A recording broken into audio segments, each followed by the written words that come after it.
We tend to think of George Washington as a stoic figure carved out of marble, the inevitable hero of the American Revolution. He stares at us from the dollar bill with an expression that says, "I have everything under control." The reality, especially in the early years of the war, was a little less controlled. Before he was the Cincinnatus of the West, he was a general with a massive chip on his shoulder, a desperate need to prove himself, and a playbook that seemed to have only one page: fight the British in a big, glorious European-style battle. This was a terrible idea. The British were professionals at that sort of thing.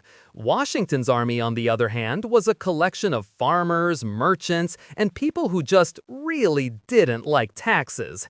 His greatest military talent wasn't winning battles, it was surviving the consequences of his own truly spectacular initial blunders. He had to learn, very painfully, that the path to victory wasn't paved with glory, but with strategic retreats and avoiding the enemy he so badly wanted to fight. First on our tour of questionable decisions, the 1776 New York campaign. Defending New York City against the British Empire was, to put it mildly, strategically optimistic. The city is a collection of islands. The British had the Royal Navy, the most powerful fleet on the planet. Trying to hold it was like trying to guard a swimming pool from a shark. Washington decided to split his already outnumbered forces between Manhattan and Long Island, violating a cardinal rule of warfare: don't divide your army in the face of a superior enemy. Then came the Battle of Long Island. The British commander, William Howe, did something shockingly clever. He marched his troops around the American flank. He found a crucial pass, the Jamaica Pass, that Washington's generals had left practically unguarded. Apparently, only 5 militiamen were assigned to watch it. 5. As the main British force fixed the Americans in place with a frontal assault, 10,000 redcoats just walked around the side and appeared in their rear. The result was a complete rout.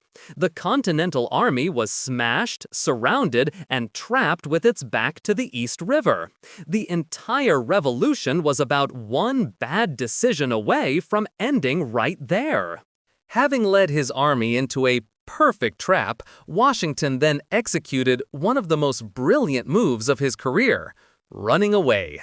On the night of August 29th, under the cover of darkness, he managed to evacuate 9,000 men across the East River to Manhattan, right under the noses of the British.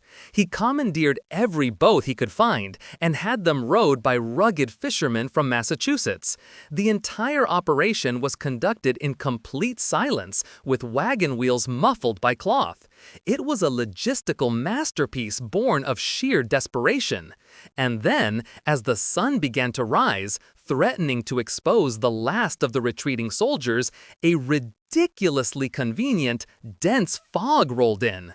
It was so thick the British couldn't see a thing, allowing the rest of the army to escape. It's a great story, but let's not forget it was only necessary because the army was on the verge of annihilation due to catastrophic planning.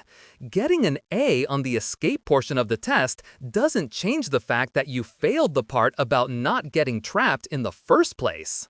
You would think, after nearly losing his entire army, Washington might develop a healthy aversion to leaving his troops in isolated, indefensible positions. You would be wrong. Meet Fort Washington, a fortification on the northern tip of Manhattan. After the retreat from Long Island, the question was what to do with it. General Nathanael Greene, one of Washington's better subordinates, insisted they could hold it. Washington wasn't so sure. He felt they should abandon it. So, as the commander-in-chief, he made a firm decision. Just kidding. He dithered. He wrote to Greene, I am therefore inclined to think that it will not be prudent to hazard the men and stores at Mount Washington, but as you are on the spot, I leave it to you to give such orders as you may judge best. That's not leadership. That's a group project email. Of course, Greene kept the men in the fort. On November 16th, the British and Hessians attacked. The fort fell in a matter of hours. The Americans lost 59 killed and, more importantly, 2,837 captured. Along with an immense stockpile of cannons, muskets, and supplies that the fledgling army absolutely could not afford to lose. It was one of the worst American defeats of the entire war, and it happened because of pure, unadulterated indecisiveness. A year later, in 1777, the British decided they wanted Philadelphia, which was serving as the American capital. Washington, naturally, moved to stop them. He set up his army along Brandywine Creek, a supposedly strong defensive position. He figured he had all the major crossings, or fords, covered. The British commander was still William Howe, the same guy from Long Island. And Howe, not being particularly inventive but very effective, decided to use the exact same plan. He sent a portion of his army to make a big show of attacking the Americans head-on at Chad's Ford. Meanwhile, the bulk of his army under General Cornwallis went on a long 17-mile march, crossed the creek at two unguarded fords far upstream, and once again appeared right on the American flank. Washington received conflicting intelligence reports all day about this flanking maneuver and dismissed them. He was convinced the main attack was at the front. By the time he realized he'd been duped again, it was too late. His right wing collapsed, the army was forced into a hasty retreat, and the British took Philadelphia. It's one thing to get outsmarted, it's another to get outsmarted by the same trick twice. Having lost the capital, Washington was eager to strike back. He devised a plan to attack the British garrison at Germantown. It was a bold, ambitious, and ridiculously complicated plan. The idea was to have 4 different columns of soldiers converge on the British simultaneously from different directions in the middle of the night to launch a surprise attack. This is the kind of intricate maneuver that veteran European armies would struggle with. For Washington's army of half-trained soldiers, it was a recipe for chaos. To make matters worse, a thick fog descended on the morning of the battle. Visibility was practically zero. The columns got lost. They couldn't coordinate. One American brigade spent hours attacking a single stone house, the Chew House, where a small number of British soldiers had barricaded themselves. This completely stalled a major part of the advance. Then, in the fog and confusion, 2 American divisions accidentally fired on each other, thinking they were the enemy. This triggered a panic, and the whole attack just dissolved. The army retreated in disorder. It was an audacious plan, but one that showed a profound misunderstanding of his own army's capabilities. Sometimes the simplest plan is the best plan. This was not that time. So, we have a string of disasters. Long Island, Fort Washington, Brandywine, Germantown. It's not a great resume. Yet Washington is the hero of the Revolution. Why? Because the man learned, painfully, slowly, after losing thousands of men and multiple cities.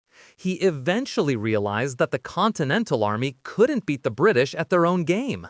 It wasn't designed for it. The goal wasn't to win glorious field battles. The goal was simply to survive, to keep an army in the field, to be a symbol of the revolution, and to wear the British down until they just got tired and went home. His greatest achievement wasn't a brilliant victory, but the grim determination he showed at Valley Forge, holding a starving, freezing army together through sheer force of will. He became a great general not when he was trying to be Caesar, but when he accepted he needed to be a survivor. His real genius was resilience. He absorbed catastrophic defeats and kept going. That, more than any tactical brilliance, is what allowed the United States to exist. If you enjoyed this video, please like, comment, and subscribe to our channel for more historical insights. Thanks for watching, nerds!